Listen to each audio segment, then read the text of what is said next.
we put so much pressure on the desire for it. The hunger. And most of us are not paying any attention to the actual experience itself. So what's the point of feeling wildly horny and wildly turned on if the experience that you're going to have is really mediocre and not enjoyable? And there's actually this huge connection between our enjoyment of sex and our desire for it.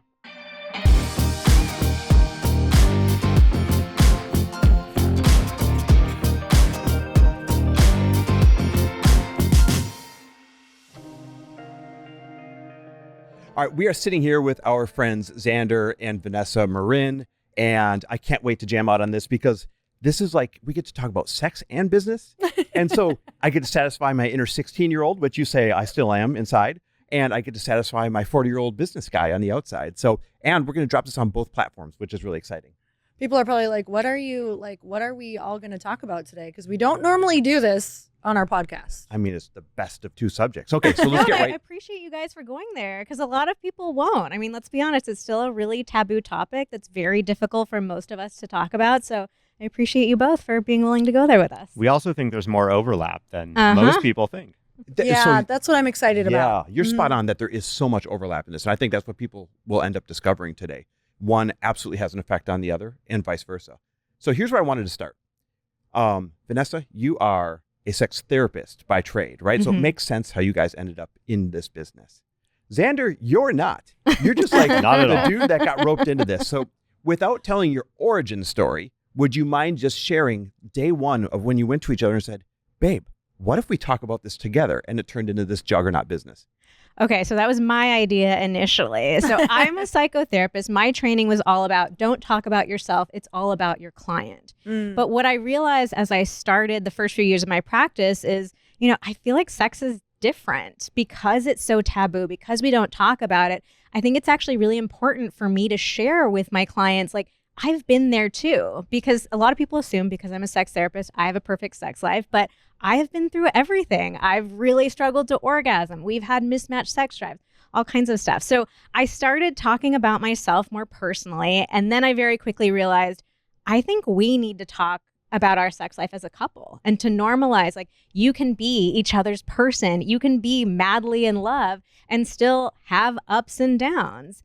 But Xander needed a little bit of convincing. I would too, by the way. Many years of convincing. Oh, yeah. Years, okay. Yeah. I definitely did. See, I made that classic mistake of thinking that like business entrepreneurship is totally separate from your sex life. And so I started getting involved with Vanessa's business because it was Vanessa's originally. As she was starting to build out online courses, I was taking some time off from tech, from the corporate thing, because I was feeling burnt out. So I was starting to help build the operational side of her business. And I was like, oh, this is great.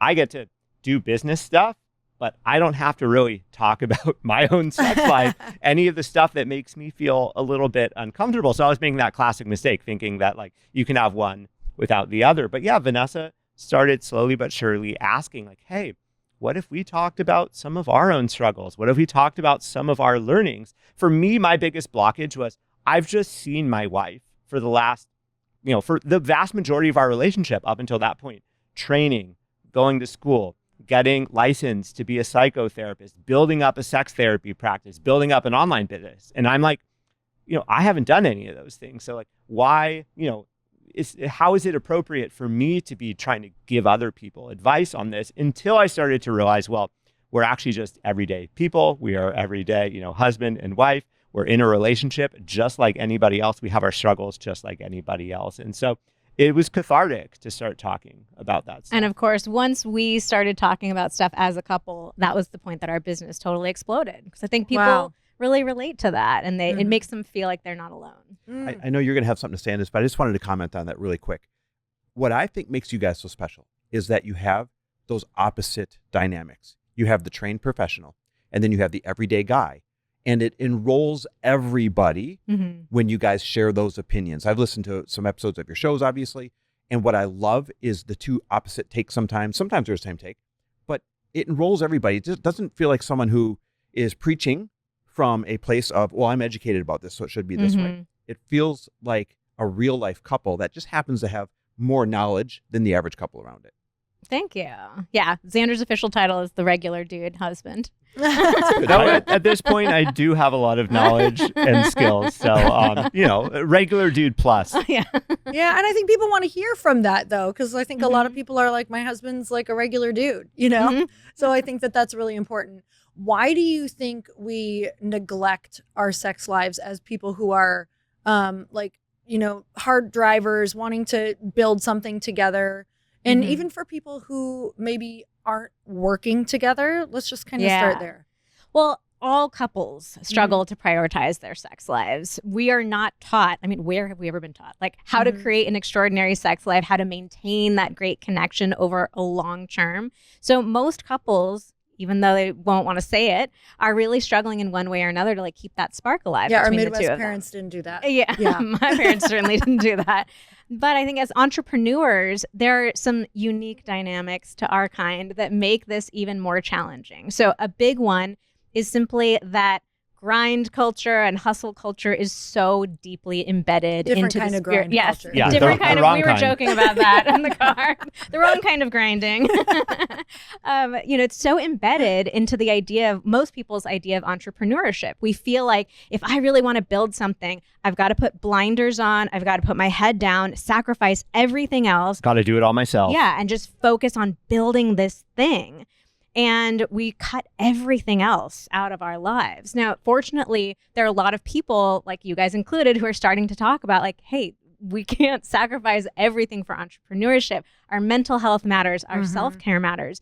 But again, we get back to that idea of sex being taboo. Like there really isn't anybody out there talking about, hey, entrepreneurship, you need to focus on your intimate life as well. So it's like that last blinder that most of us have on, where we're continuing to sacrifice and neglect it in the spirit of going after building this thing that we want. And then on top of that, you were kind of alluding to this already, Lori, is, as entrepreneurs, we often fall into kind of two more buckets when it comes to our partner. So it's, we might be an entrepreneur ourselves, but our partner is not. And that can create its own challenges because very often the non-entrepreneurial partner just can't quite understand what it is that you're going through on a day-to-day basis, kind of at best. At worst, they might even look down on what you do a little bit, like, oh, your cute little side hustle, not really understanding, how much passion you have, what all goes into it.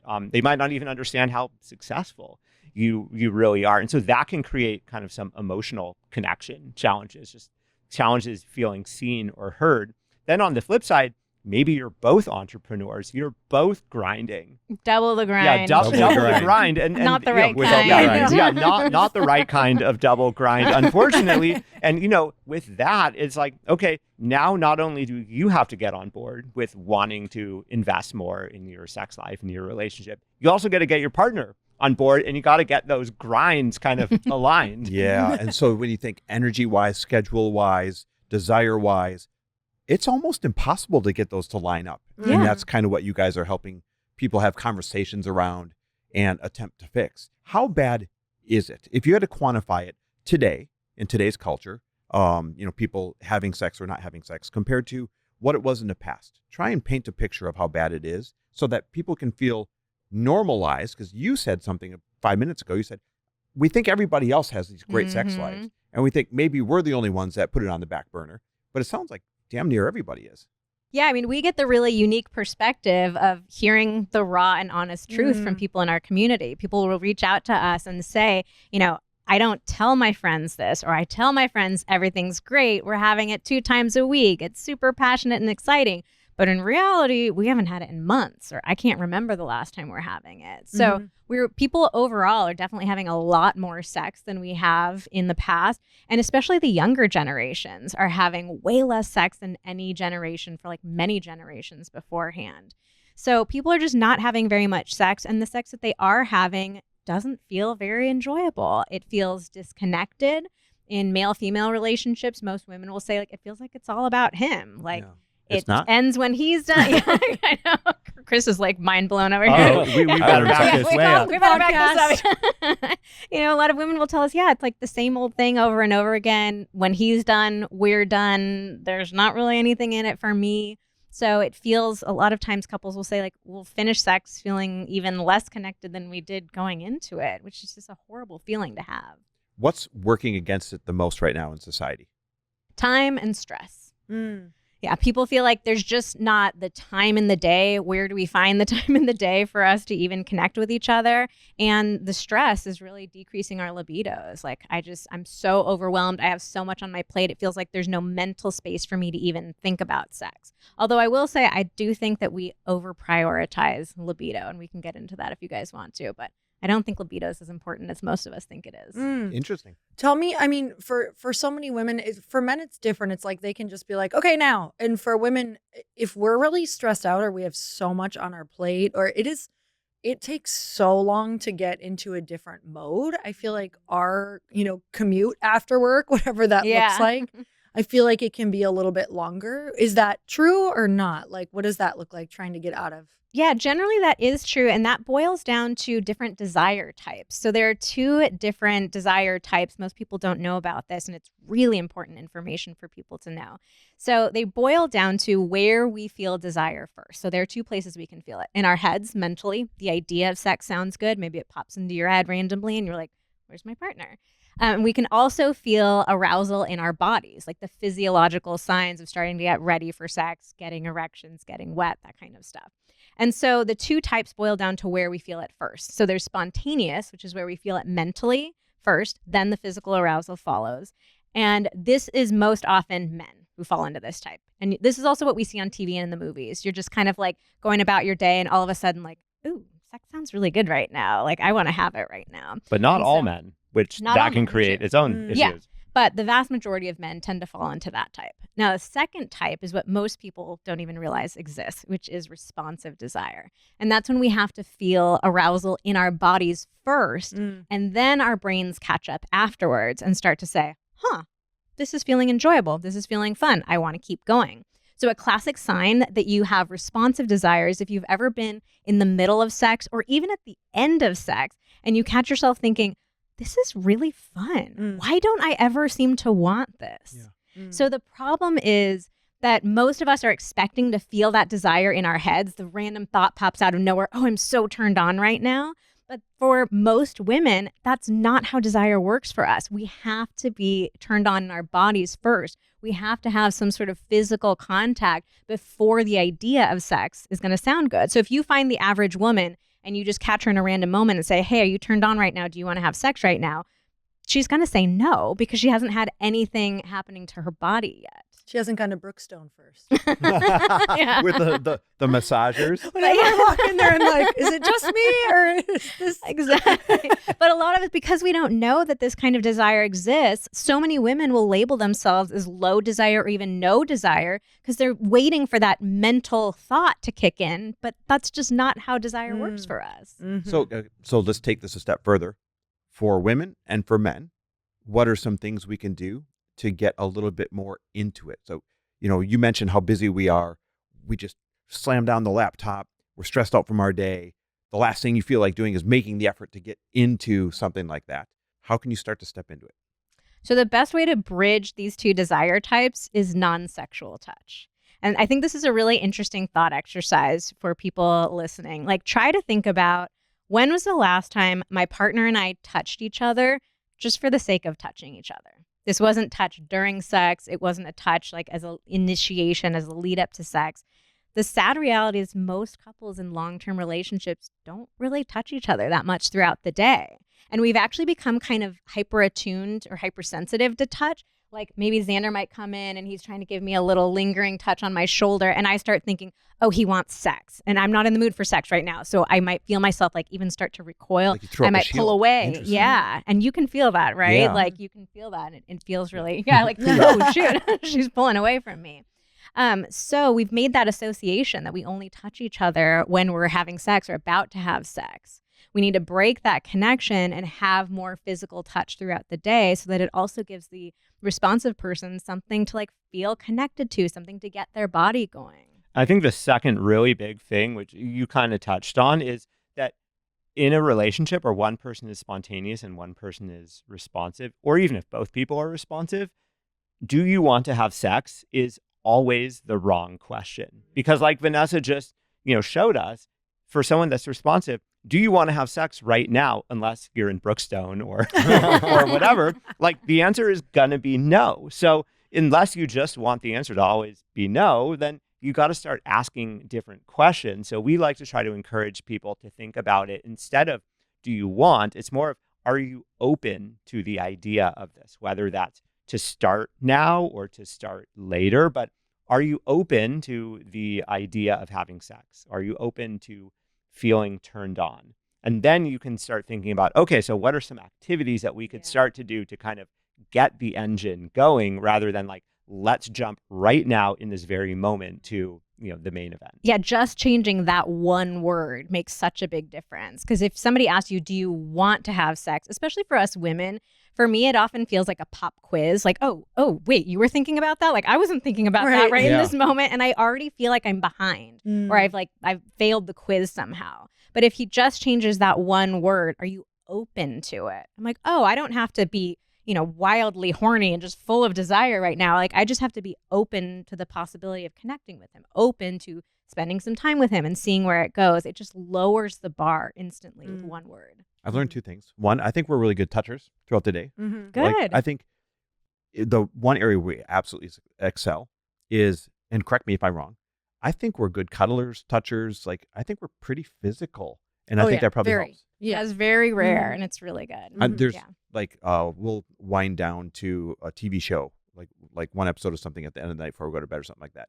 And I'll always be like, they put the phones down and come and like literally cuddle in my arms for the thing instead of sitting there side by side or something. I was not always like that though. No, you did weren't. that. Yeah, you.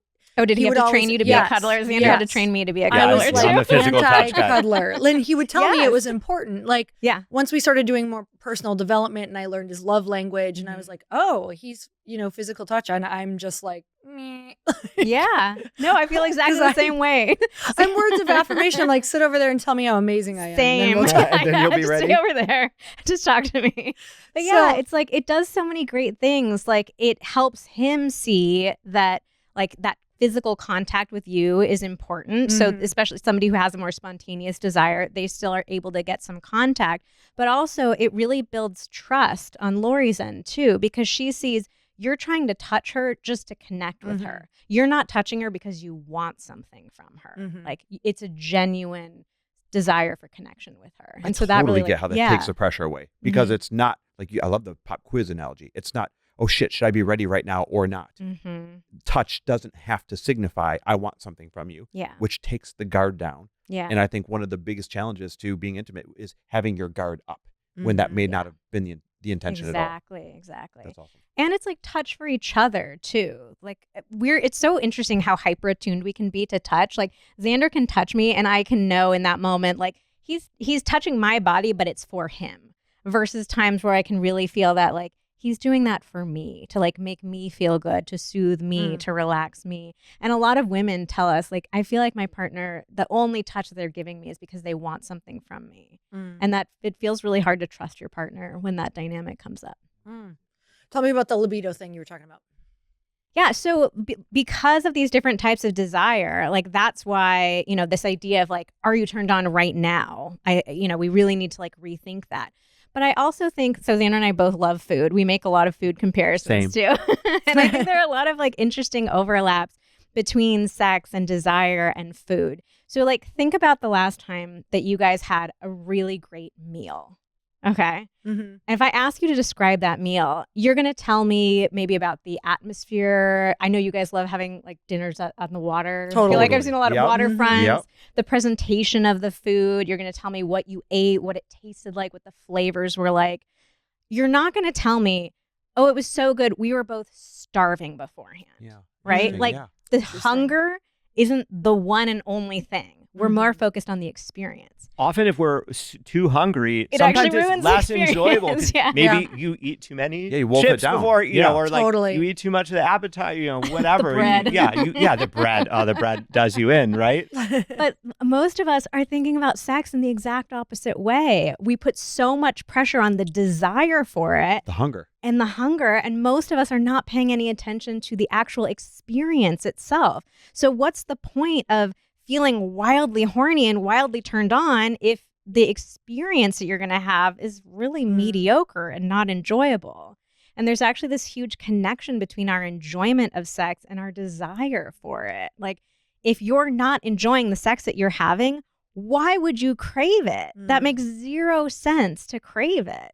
So if we want to feel more desire, like, we have to focus more on the experience. But ultimately, like, the experience itself matters more than our desire for it. Your analogies are so freaking good, by the way. No, I'm serious. It makes things make sense. Yeah, it's like Ponderosa sex or Ritz-Carlton sex. I often compare it to a mushy broccoli. Like, do you ever wake up in the morning like craving a bowl of steamed mushy broccoli? No. Like, I know you had to do a lot of Probably fitness competitions. You probably ate a lot of steamed broccoli vegetables, in a bag right? and chicken in a bag. That That whole experience was pretty bad. It was bad. Yeah. You never craved that, right? But and you didn't judge yourself. Like, what's wrong with me that I'm never craving mushy broccoli? But a lot of us are having mushy broccoli sex and wondering, like, what's wrong with me that I'm not craving it? I'm not desiring it so much. Xander, I'm so sorry to hear about your mushy broccoli problem. I think they make pills for that. We should get a sponsor for the show to fix your mushy broccoli. Yeah, I'm not sure there's any mushy broccoli brands out there, but if there are, you can DM us on Instagram. Maybe if we added cheese, like that could. So tell me about, how do people start opening up this conversation to say, and I think for so many women, it's like they're the ones who are experiencing the mushy broccoli, and the other ones typically are just like, great, we're good. Maybe the partner or husband is fine with whatever they're having. I'll eat anything. So how does the woman open that conversation up that she's not happy or satisfied to someone who doesn't know there's a problem? This is a great question, and it really illustrates one of the classic mistakes that so many of us make when we start talking about our sex life. So everybody's heard the advice, like, we need to talk about sex. It's nothing new. But most of us wait until something is really bad or something's wrong or there's a complaint to talk about sex, which is going to feel way scarier to bring up with your partner, way more likely to get your partner defensive, and way more likely to lead to some sort of conflict or argument that only leaves you feeling, oh my God, I don't ever want to talk about sex again. So, like, obviously, if I go to Xander and I'm like, hey, just want to let you know, I listen to this podcast and I'm pretty sure we're having mushy broccoli sex and I really need you to get better. Like, obviously, that's going to hurt his feelings. He's going to get super defensive. Yeah, and not ideal. Yeah, that's nothing. And also, like, what is he going to do with that? He doesn't know. Okay, mushy broccoli, but I don't know what to do to make it better. Yeah, right? what food? Yeah, what food should I be going for if not broccoli? Breadstick. Solid breadstick. So instead, what we encourage couples to do is you have to build a foundation of communication around sex. And we want you to do that talking about positive experiences first. So build up some foundation, some trust, some security, and then we can get going into the trickier stuff later. So a very practical thing people can do is, like, think of one of your favorite sexual memories with your partner. And your homework assignment after you listen to this podcast is to share that with them today. So just randomly, like, hey, babe, you know what I was thinking about the other day? This memory just popped into my mind. You could tell me you had a dream about it. Oh, I had this dream about our honeymoon, that night that we were in Mexico and we stayed in the hotel room, all night. Just share it and then just leave it there. Like, yeah, that's all. Just a fun little memory to have pop into my head. Like, just that one thing can start building this foundation of, oh, we can talk about sex and it can be a fun thing, an exciting thing. Not just we're having problems and we need to fix it right away. And then the next step after that is you can start focusing on the positive elements of the things that you might want more of. Because I think, to your original question, Lori, a lot of people are thinking, okay, well, if I'm not enjoying the sex that we're having, I have to say the sex we're having is bad and you got to do something else. But instead, you can accomplish the same thing without hurting any feelings or creating any weird, like, open-ended pressure of, like, okay, well, I got to do something else, but what do I do? By instead saying, oh, when, you can identify, okay, I'd like us to move slower. I'd like you to spend more time on me, and think, and instead say, oh, when you really take your time and go slow with me, that's so exciting. I love that so much. Like, let's do that. Let's do a little bit more of that tonight. So identify the positive things that you like. Compliment your partner. Oh yeah, when you do this, it's so hot. You can even blame it on a dream. I had a dream last night that, you were going so slow on me, or, whatever the activity is, like, oh, you were doing this and blah, blah, blah. And it was so hot, and use that as a way to request it, rather than everything we're doing is wrong. Yeah. We got to stop doing that. Yeah, rather than criticizing and saying what you don't want or what you don't like, ask for more of what you do like and you do want.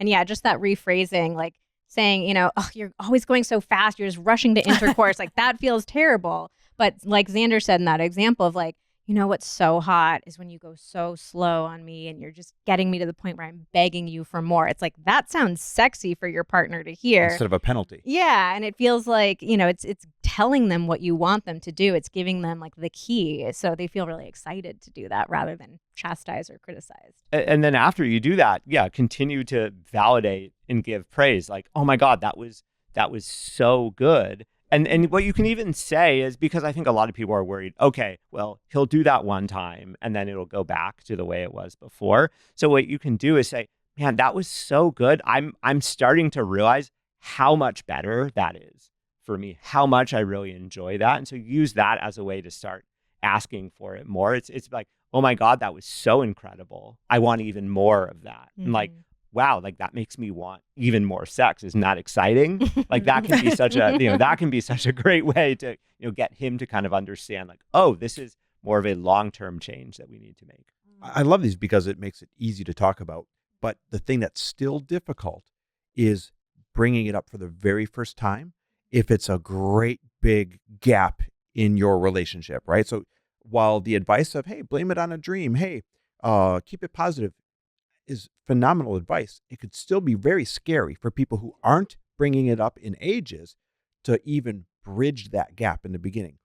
Because we work together in a business capacity, and I get to kind of see some of the ways that you work with people, one of the things I love the most is the challenges that you guys threw out there, because it allows a couple to say, hey, in a positive way, like you're saying, I want to get even better at this. And this couple has this really cool like 7-day thing, this 5-day thing, this 14-day thing. What if we tried it together? And you, instead of making it awkward, bringing it up out of the blue, you get to blame it on like this cool challenge that this couple is doing. Yeah. Would you share one?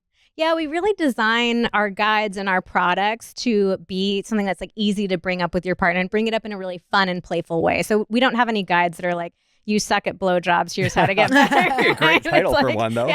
Yeah. So we really want them to feel like fun and playful, and like it's, these are next level techniques, which I think also appeals to entrepreneurs a little bit too. You're always like, I want to know what is the next level, the elite level. So we have a really great challenge, a 7-day challenge that we're calling Best Week Ever for couples, where we... Best title ever, by the way. Yeah. We had a lot of fun with that one, where it's really our approach to intimacy, like super practical things that you can do on a daily basis. So every day for 7 days, you get a really bite-sized activity that you can do together that's going to build intimacy, more emotional intimacy, more physical intimacy, help you get to know each other better, have a lot more fun with each other too. And so we decided that we would give that away to anybody who's listening. We usually sell it on our website, but we're going to set up a special little page. I think we'll do vmtherapy.com/harder because we'll have it on both of your. Like it. Yeah, there's I know. Like a play on words there. The last name is pretty perfect. Thank you guys. Yeah. Yeah, you're welcome. So we'll do vmtherapy.com/harder so anybody can just go and get it for free there and check it out. And that's V as in Victor. So Yes. vmtherapy. Yeah, my initials. .com/harder, and that'll give them the free version of that they normally have to pay for. Yeah. That's freaking awesome. Thanks, Yep. guys. Yeah, and We'll try that. we have a strong suspicion that at the end of that week that both partners are going to be feeling a lot more excited about just putting a little more effort, a little more time, and a little more value on intimacy, whether that's physical or emotional. And I want to go back to the positive reinforcement, the fact that you called it Best Week Ever. Yeah. Right? I mean, Exactly. it makes it easy to bring up. It doesn't feel punitive. Mm-hmm. It feels like, hey, I want to have our best week ever without having to say, hey, we're having no weeks ever. And it also, I think, stirs up a little bit of curiosity too. Like, do you think we've already had our best week ever? Or Yeah. do you think we could Yeah, have it's an a even personal better challenge. week? Yeah, it's like a little, again, it appeals to the entrepreneurs a little bit. Let's fire ourselves up and see what we can do. You keep mentioning entrepreneurs, and I want to talk about the business of teaching sexuality and intimacy to couples, because it's not a traditional business like other people. It's not Glossy where you get to sell a skin routine you can drink, right? It's not business training that's easy to talk about and you can run ads. You guys have a lot of restrictions that people don't realize in terms of you're restricted in how you reach your audience. And it kind of sucks because this is something incredibly important. This is mental health and physical health that you should be able to reach a large audience, but you can't use ads. You can't use things that other people can use. So talk to us about some of the restrictions that you have and ways that you've worked around them, because one thing you guys have done so well is you have not let that stop you. You've built a massive podcast, a massive social media following, a massive email list, and you're incredibly successful, with a stress on incredibly. So you haven't let it stop you. What are some creative ways of marketing that you've been able to get around? Yeah, it has been such a challenge for us not being able to do ads. Also on Instagram, we have to censor our content. We can't even write out sex. It has to be SECS. We're constantly getting our account frozen for content violations. We just got out of Instagram jail, I think, on Saturday. Yeah, we just got out of jail. We got in it, we got out of it. We were in it for many months over the summer. Like our account didn't grow at all. And even though we were pulling down all the content that they requested, and it's very random too. Certain things will go and others won't. And it's also very frustrating when we see like other accounts that are like porn essentially on Instagram. Totally. We're like, we're doing education for couples in long-term relationships. What is going on? Yeah, Instagram groups us in with like adult escort services. Yeah. Basically. That's crazy. Yeah, from a policy perspective. That's crazy. Okay, so what have you done to work around it? So what we've really tried to focus on is building community. Like we cannot control like trying to bring as many new people as possible in. So let's focus on really taking care of and nurturing the people that are in our community. So trying to deliver so much value, really trying to open conversations with our community as well. So we're constantly posting question boxes. Hey, what questions do you have about this? Polls so people don't feel alone. Hey, is anybody else going through this? Let us know.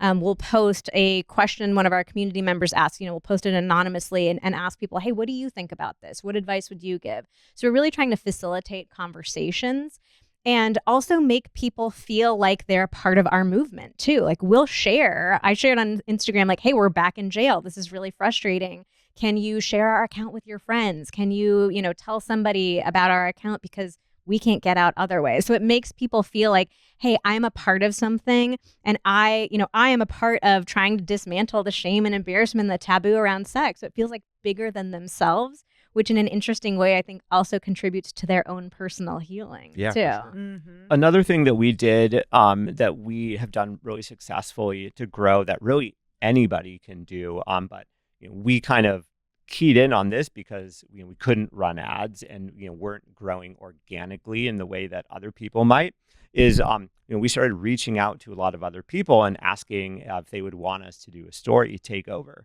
for them. So we were reaching out to other people in the health space, like workout space, or people in the parenting mom space, because there's a lot of overlap, and people who follow mom influencers or workout influencers also have questions about sex drive and intimacy and relationships. And so we were like, hey, like you could put up a question box, we'll choose like 6 to 8 and we'll send you videos. And, so it's like a really nice exchange. So that can be a really great way to grow and provide value and build and, make new connections with people. I feel like that's been such a great way for us to get to know other people in the kind of related space. And it's just like everybody is winning by doing that. These are two brilliant marketing ideas. I hope people really caught them.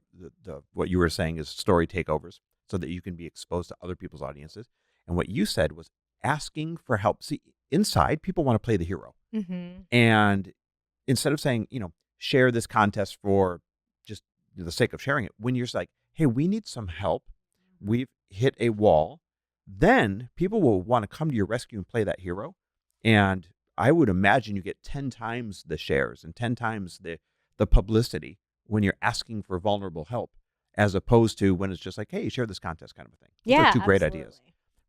You guys are so good at marketing. Share one more, because most of our audience is entrepreneurs. Share one more thing that's really worked for you over the years to sell as many programs as you have. We've also created a lot of free guides. For us, it's baked into our company values that we want to give away the majority of our content for free. So getting really creative and, again, asking our community, like, what are you really struggling with? What's a bite-sized, way that we can help address this? So lead magnets, and those have been great promoting on social, especially using ManyChat. Those have been a huge email list generator for us, while also being, really being able to provide value to our community. So that's been one. Oh, and I want to give just one kind of mindset thing. I feel like, I don't want to speak for you. I know for me, this was the biggest turning point was a number of years ago, maybe like 4 or 5 years ago, when before we had really grown on social, and we were kind of, hovering as like, we were successful as just the two of us, but we didn't really have the ability to grow a team or grow our business much bigger. Personally, I was so focused on all the stuff that we couldn't do. And honestly, I was getting resentful. Like, oh, like we can't do ads. Look at all these other people that can do ads and can, build these funnels, or like, the courses we sell are not about like making money. So I can't talk about like, oh, if you buy this, you're going to get this kind of return. So I was so focused on, listening to all the advice and then keying in on, I can't do that. Can't do that. Oh, woe is me. And it wasn't until eventually it was like, okay, I just got to accept we cannot do certain things. Set that aside. What can we do? So just shifting from screw what you can't do. Yeah.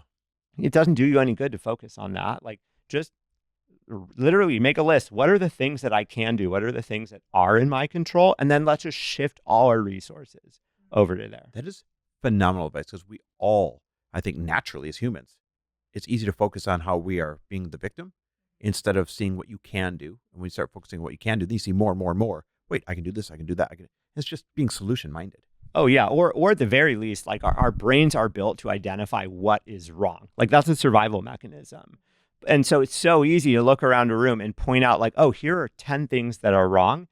You're never going to be like, oh, that wall is in the right place. And that window, it's closed. It's doing the job. Like, we don't think about all the things that are right. And it can be such a mindset shift to just be like, okay, okay, there's maybe 2 things that are wrong, but there's probably 20 things that are right. And if I focus on that, I'm going to be so much happier. And I'm also going to be more like solution minded, because I can be like, oh, good. Of these things that are right, what are these things? What are the things that are working for me? And okay, let me focus on those. It's almost like a gratitude practice, right? Mm-hmm. But for business, it's focusing, hey, I have this, I have this, I have this, and taking inventory of what you have instead of just wishing that you could have what somebody else has or what you don't have in the moment. I love that. Mm-hmm. You guys had talked about how much like the intersection of what the work that you do overlaps into entrepreneurship and business. Mm-hmm. Tell me about all the things you found. Yeah, I mean, it might seem on the surface that there isn't like that much of a link between like sex and entrepreneurship. But we think that when you really like take a look at it, there are a lot of surprising overlaps. So, with female entrepreneurs, I think a lot about, so much of my work has been around helping women experience more pleasure and more orgasms. With entrepreneurship, we're so focused on, again, on the hustle of it, on doing all the things, getting all the to-do lists checked off. And we often don't think about the receiving aspect of it, which is such a central aspect to sex as well. Like, can I allow myself to receive the people that are coming into my community, the success that I'm getting, the accolades that I'm receiving? So really like allowing that in versus just always so focused on the output can be a big one. And I also think a lot about vulnerability. So, one of the signs, one of the hallmarks of truly successful entrepreneurship is being able to connect with your community in an authentic and vulnerable and intimate way. And yet so many of us are struggling to connect intimately and authentically and vulnerably with the person that's supposed to matter the most to us in this world. So I think our relationships can offer us this really great practice for, creating that intimacy, like creating that connection so that we can actually truly connect with other people as well. I want to actually take that and extend it a step further with this question. And I'm going to use us as an analogy. We teach a lot of business, have a lot of business programs. So business is cyclical. When our businesses are up against a wall or when they're not doing well, it can feel, what's the word I'm looking for? Inauthentic to be selling business advice or business coaching when one of your businesses is taking a crap at the moment, right? Mm-hmm. Do you guys feel that pressure that your sex life has to be great and on all the time, or all of a sudden it's not authentic to be teaching this subject matter to other people? No, because I don't think people are looking for perfection. People are Say looking. that again. That's great. People are not looking for perfection. They're looking to connect with other human beings. And if we were to sit on Instagram and talk every day about like another perfect night of incredible sex last Did it night, again. it just 100 gets days in a better. row. Like, I'm annoyed by myself even just hearing that, right?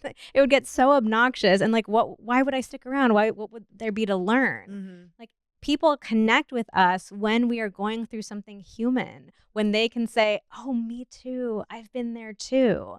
And that's the same in business and in relationships. So yeah, it's those moments when we say, hey, we're in a little bit of a dry spell again. Life has gotten so busy. We've been neglecting each other. We got really grumpy with each other. Actually, the times that we share like the ridiculous fights that we've gotten into, like we had a brawl over shrimp like years ago. And people will still reference that like, oh, the shrimp fight. Right? We have a chicken nugget fight. That's so good. Oh, Mm-hmm. It's so good. So I think, yeah, those are the moments that people really connect with you. And I mean, ultimately, like that's what I want to share too. Like I want to share my humanness. I want to share my vulnerability. My life is not perfect and I don't want to pretend that it is. And I don't think we have to do that even with our businesses either. It's, I can have information, I can have knowledge, I can have tools, and also I can share with you, like, here's what you do in those moments when it's not going the way it seems like it should be going. And I think the reality is that talking about it, being open about what's going on, helps us get into like acceptance with what is happening. And also like when we're feeling tough emotional things, it's actually allowing yourself to feel it, talking through it is what gets you through it faster. Is when we shut down and we hold it all inside, or like, for in the example you gave for us, like if we're talking about, how to have a great relationship and sex life, and yet we are really struggling in the bedroom and we're like not telling anybody about it. We're not talking about it. We're not acknowledging it. Like, yeah, that's going to feel really icky and out people of will probably feel out people of will integrity. feel it. Yeah. People are going to feel that, and it's going to drive us into even more of a dry spell, right? Like we're not going to be excited about reconnecting, but it's actually being able to acknowledge it and talk about it that we're like, oh, okay, this actually isn't really that bad. Oh, we feel closer just talking about it. We're like, oh, we're on the same team about this. Like that's the way out of the bad stuff is going through it. It's not like running away from it. I love that. Mm-hmm.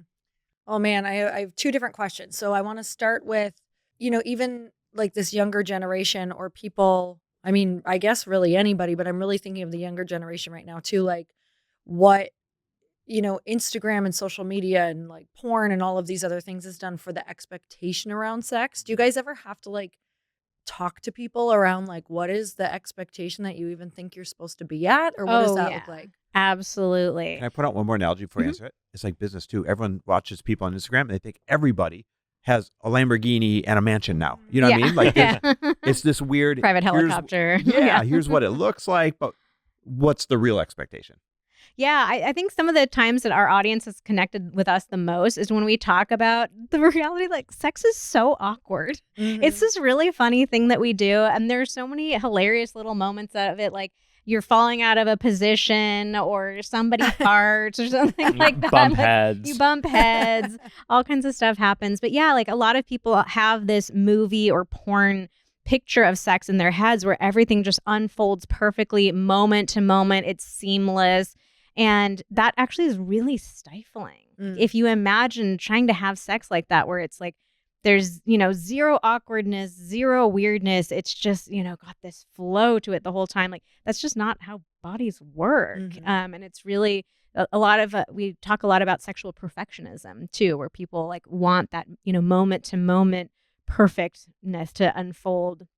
And it's just not realistic or fun either. I think for Xander and I, some of the best sex that we have is when we're really playful with each other and we're like being silly and not taking ourselves so seriously all the time. So we really try to encourage that for people as well. Like sex is not going to look perfect. And the more we can get used to just like laughing at the funny moments, the more fun we're going to have overall. Yeah, I mean, that's really why we do what we do on Instagram. And that's like one of the big reasons we try to, we want people to just follow us. Like, even if you don't want to buy any of our courses or guides, I think that you'll have a great time if you do. But even if you don't, it's literally just being able to see every day, oh, sex is a normal topic of conversation for these people. We can watch a reel here and there and without feeling like ashamed or triggered or whatever. Like it's just a really easy way to remind yourself on a daily basis that, oh, like sex doesn't have to be this big, huge built up thing. It doesn't have to be perfect. It's just an everyday part of life. I got 2 comments on your social media because I freaking love your social media. One, it is really funny. Like you nailed it when you said, even if they're not there to buy any courses, just follow it for like the educational entertainment value. And some of my favorite reels that you guys do are when you like make fun of other people's advice on positions and then you literally try it out. Those with are your our clothes favorites. On. Yeah. But like you're like, okay, supposedly the such and such position, here's what we're supposed to do. And then you guys like try and get into it's a riot. So number one, people should follow it just for like the humor / education and piece of we're it. at Vanessa and Xander. Yeah. Yeah, those are my so favorite. Like good. we die like crying, laughing, trying to film some of those. Like what weird AI bot like came up with this sex position? Because it is not physically possible at all. Yeah, definitely. Either a human did not come up with them, or it's just like a bunch of like, or like 13-year-old boys, like people from Cirque. Yeah, like anyone that can move their body like in Cirque came up with these things, which is not most of us. The second thing I love about your social media is it can be a tool. So back to the awkwardness of bringing it up to your significant other. Somebody, because you have humor in it, could start by sending a reel or forwarding a post a few times like, oh, I'm following this couple and this is hilarious. That's hilarious. And then that'll lead to maybe going down the rabbit hole and watching some other things and being able to communicate through reels. I know that sounds funny, but I've got a bunch of buddies where if you said, hey, what percentage of your communication is through just funny memes and reels? Yeah. Like 75% of our communication is through funny memes and reels. And so people could use yours as a tool to break down the awkwardness of the conversation. Exactly. Yeah. And it builds that foundation we were talking about earlier, where I'm not just talking about sex with you when I have a complaint or a criticism. It's like, hey, look, this position was so hilarious. Oh, look, they're talking about the waddle to the bathroom after intercourse. Like it just creates this lightness and levity around it. Okay, so this one's for my girlfriends who unfortunately, like I have like hard charging girlfriends in my life who they are maybe some are getting divorced, maybe some are dating, maybe some have not ever like been married or like with a consistent partner. So many of them just feel like so freaked out by the thought of entering the dating world and like having sex again after being with a partner for 20 years and they're in their 40s or late 30s or whatever. What would you say to them on even how to even bring those conversations up, or how do you not fear it because they just think the world's so weird now? Well, I always want to validate people's feelings. Like it makes sense. It is weird. I don't know what it would be like. If Xander and I have been together going on 17 years, like I would be terrified going back out in the dating world and trying to like rediscover myself and see how different things are. So I want to validate the feelings first. But then what I would try to do is try to see it as an opportunity to really discover myself, maybe for the first time. So many of us, especially us women, we are socialized to be caretakers and caregivers, to really focus more on our partner's experience than our own. And that really comes up with sex, where, like I was saying earlier, like so many women say sex is all about him. There's really nothing in it for me. So can this be an opportunity for you to say, okay, I'm getting out of all these bad, dynamics that I was in. Now I really want to focus on myself. What is it that I want? What is it that I need? What feels good to me? What am I curious about exploring with a partner? So trying to see it as that opportunity. And it's also a great opportunity to start talking about sex from the beginning of a relationship rather than being 10, 15 years in and like, hey, so we got to talk about something we've never talked about before. So I'm not saying like, your first date, you're not asking what's your deepest fantasy, but just from the beginning of a relationship, talking about it in a more positive way and building that foundation early on rather than way down the line. Oh, that's really good. It's actually easier to In a lot of ways, this it time, is. yeah. build it as a foundational building block Mm-hmm. instead of fixing a problem in the home, 15 years into it. I don't know why I thought of this, but when you're talking about like, hey, I've got all these friends that are transitioning into, they're divorced and they're successful hard chargers and they're in this weird journey. This could be like their eat, lay, love journey. You guys should literally do for all of these women that are going in this journey. You could do an eat, lay, love Eat, journey. pray, love. Yes. That's the Yeah, you're Netflix like- show for us. Yep. Oh my God. Glad I Marketing could be of genius over here. Okay, so I feel like I'm calling on all of my past friends who've shared secrets with me, but it's like such great questions.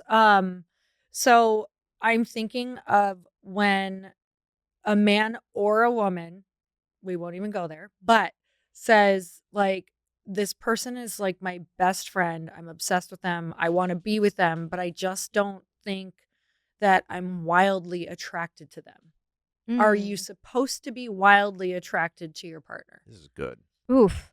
I think we put way too much pressure on that initial spark with somebody. Like everybody wants to feel that like crazy chemistry right off the bat.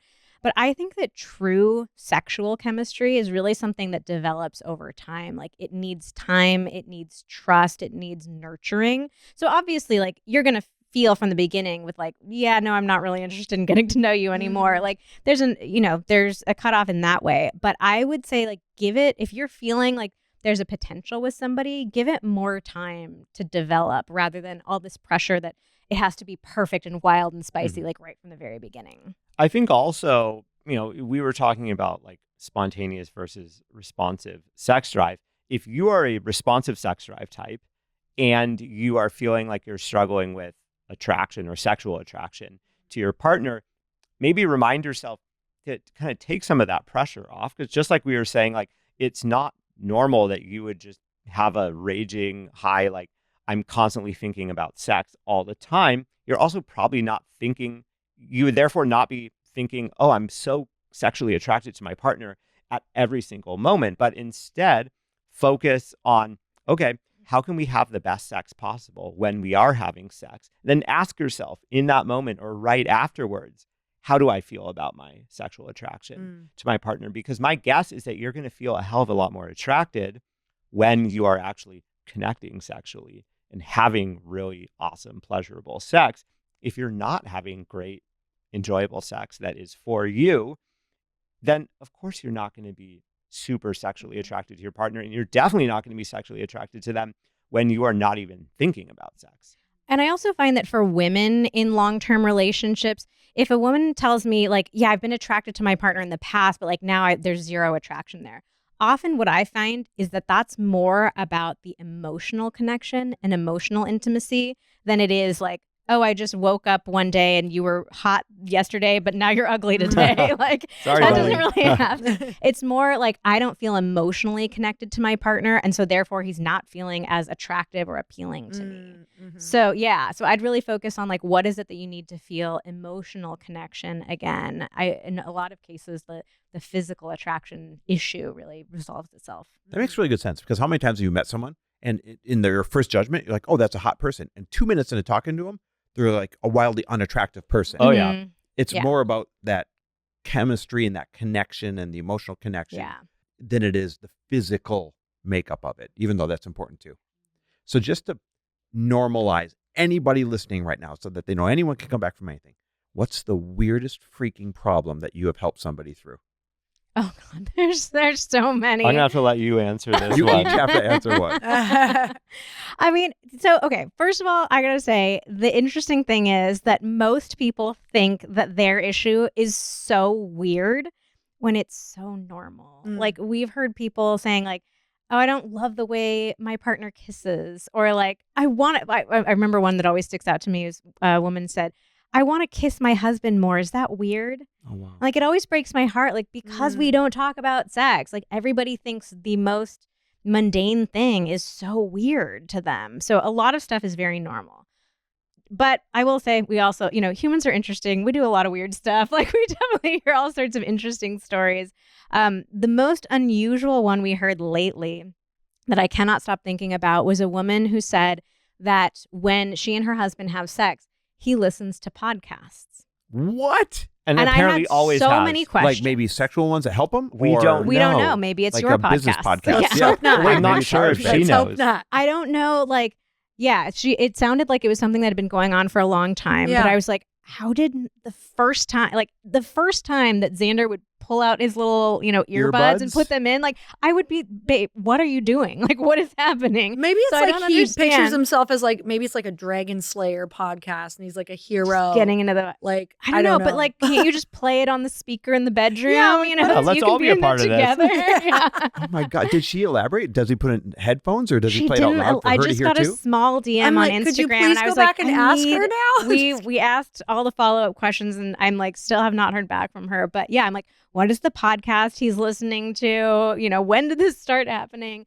But yeah, I mean, I can't. That one was so interesting to me because she was very like concerned about, is it okay for me to be upset about this? I was like, yeah, Absolutely. of course it is. Like, sex is supposed to be something that we're doing together. Not your partner, having his own experience listening to whatever podcast he's listening to. So Yeah, that was an interesting one. That one actually inspired an entire podcast episode that we released a couple weeks ago. It was called "Should I Put Up with This?" And so we asked people, what are all the weird, random things that you're putting up with in the bedroom, and you're trying to get our advice on, like, should you say something? Should you not?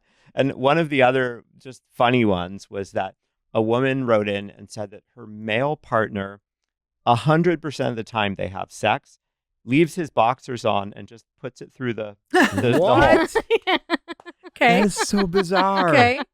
I mean, not mean- judging anybody, but like, Could Yeah. be some Interesting. There could be like there could be religious some trauma. reasons. Yeah, 'Cause it could there be are some religious religions trauma, that Oh, cut yeah. holes body in the sheets or yeah, something. never thought about it. That's his safety sheet. Yeah, Yeah. We like to find the balance of being able to laugh at all stuff sex, but also, being able to find. There's Yeah, there- always there some was sort Maybe of he loves reason. Halloween. Yeah, Like, do you believe in ghosts or? Oh my Wait, God. no, that would be a sheet. That'd be a sheet. Yeah. Yeah. That one's a stretch. Speaking of your podcast, you had an episode last week or the week before called Cheating or Not Cheating. And you went through all these scenarios. Yeah. And it was so awesome and fascinating to hear the different takes on that. Yeah. Do you remember any of the scenarios in there that you guys unpacked that you think would be interesting for people? Yeah, that was a great one to listen to with your partner too, to like listen to each scenario, pause and talk about it and say, would we consider this cheating? Such a good way to get on the same page. Yeah, Yeah. I think a lot of we know the obvious stuff, like, yeah, if you have sex with somebody else, that's cheating on me. But there are so many like little gray areas and nuances that are really interesting. One of them was a man had a sex toy that could be controlled via Bluetooth remotely, and he could give access to like anyone in the world, like a stranger. He could give access to his sex toy to use. Does he wear And it? so she was, so she was asking, like, do you think that counts as cheating? Because he's essentially having sex with another person, but it's A he doesn't- stranger he in doesn't know Netherlands. who it is. There's no physical contact, but there is a sexual experience between these two people. Man, we're behind on technology. I'm like, Yeah. what? Yeah. Wow. So there was stuff like that, and then there were and was also, that cheating or not cheating? I said my opinion was that was cheating because you are having a Mhm. sexual experience. Yeah, with another person. if it is being controlled, yeah. Yeah. Who knows? Yeah, because that's what I mean. For that, I feel like that's what the excitement is around, is not knowing who's gonna like Yeah. turn your pants on. Yeah. And then another really great one that I think all couples should talk about is somebody like following and liking like hot girl accounts on Yeah. Instagram. Oh, yeah. If it's just Yeah. like thirst traps, half naked pictures, you're liking them, commenting on them. I think couples will have really varying viewpoints on that. Like there are definitely some couples who think like, yeah, I don't care, or even that's kind of hot to think about you like getting excited by someone else. But I think a lot of couples would see that as like, I don't want you, interacting, like giving praise and feedback to somebody who. Oh no, I will judge. Know. I will look at like if it's a girl I follow and I see guys who I know, I'm like, hey, I literally categorize because I just don't think it's so interesting to me that publicly now it's a thing where I know you have this family that you talk about, yet you're liking all these things. Like it's just crazy. Yeah. Yeah, I find that one really interesting because I think that there's, when we get in relationships, it's not like we become blind. Like, Yeah. of course, we still see other people. Of course, we still notice that person's attractive or, not attractive to me. So I don't think there's anything wrong with being attracted to other Right. people. And it's very normal to get like little crushes on people too. There's nothing wrong with that. But I do think there is something about like intentionally seeking out like a specific account. Like Yes, I'm I going to think it's the follow intention behind her. it. Yeah. I want to like all of her photos. I'm thinking about her. Like and it's very, doing it publicly. personal. Yeah, Yeah. and publicly too. I think you guys joked in the episode on that one. It was something like, what's the hope? Like, she's gonna be like, oh, thanks for liking my picture, daddy, or something like that. Like, I got really awkward in that episode. it was hilarious. I was trying to be a sexy Instagram girl. I've got this, Like, this yeah, what thing. are you hoping for Yeah, there? like, yeah. What message are you actually thinking you're gonna get Yeah, back? what's like, what's the oh, end game he of keeps liking liking my all of photos. those? Thanks for the like, daddy. Yeah. I've got this thing where I'm like, you can learn everything you need to know about a person by pulling up their For You page and seeing Oh. what's Uh-huh. fed to them. I'm telling you, it's like an instant test of who that person actually is. And I love doing that to people and watching them like either freak out or Yeah. be like proud of their For You page. Ours is very weird. Oh yeah, no, I'd love to show you my personal one. It's probably going to be surfing and pugs. Yeah. Yep. Ours is a lot of dogs. Yeah. Okay, well, listen, let's start to put a bow on this thing.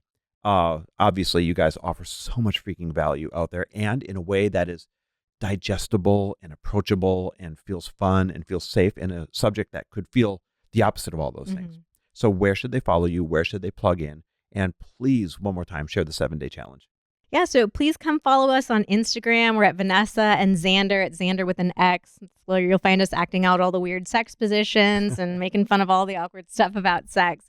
You can find all of our guides and courses at vmtherapy.com. It's my initials, vmtherapy.com. So we have our ultimate foreplay guides, next level intercourse, the art of initiation, like lots of really fun, exciting guides that'll just walk you through step by step exactly what to do. All the stuff they never taught you in school. Yeah. But maybe they should have. Yeah. And then you can go to vmtherapy.com/harder to Yes. get free access to that 7-day best week ever challenge for couples. That is freaking awesome. Well, we're so grateful for you. And thanks for making it just so approachable. Like you guys I can tell you really work on even just how to approach your answers and how to make it really non-judgmental. And so I think that feels so great for people. Thank you so much for having us. It's been a blast. Yeah, thanks. It was super Thank fun you. to talk. Yeah, our pleasure.